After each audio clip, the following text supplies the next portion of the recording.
మమ్మల్ని ప్రశ్నించాలి, కానీ మా మీద చెయ్యొద్దు. చెయ్యేసి అధికారం వాళ్ళకి లేదు. ఫ్రెండ్లీ పోలీస్ అంటారు కదా, ఫ్రెండ్లీ ఫ్రెండ్లీ పోలీస్ అయితే ఇట్లా పట్టుకోవాలి, ఇట్లా పట్టుకోవాలి.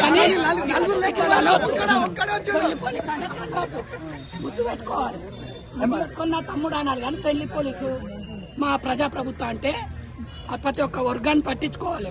అంటే అన్ని వర్గాలకు ఇల్లు కల్పించాలి. ఎవరిని కలిపారు మా ఇందిరమ్మ అని పెట్టుకుంటారు. గృహలక్ష్మి బాయ్ ఇందిరమ్మ పెట్టుకుడు. ఎవరిని పెట్టుకుంటాడు ఇందిరమ్మ? ఎవరికి ఇచ్చాడు? మరి ఇందాక అరెస్ట్ అయిన వాళ్ళని చాలా మందిని కూడా ఆటోలో తీసుకెళ్ళిండు. ఏ రకంగా ఏం చెప్తా? అది రజాకార వ్యవస్థ కంటే అసూట్ ఉంది. మా బాబాయ్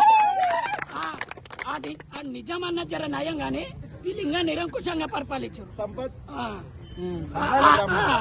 ప్రజాప్రభుత్వం అనేది ఆ నిరంకుశత్వాన్ని వదులుకోవాలి. వదులుకోకపోతే నెక్స్ట్ వచ్చే ప్రభుత్వంలో కాంగ్రెస్ అనే పదే ఉండదు.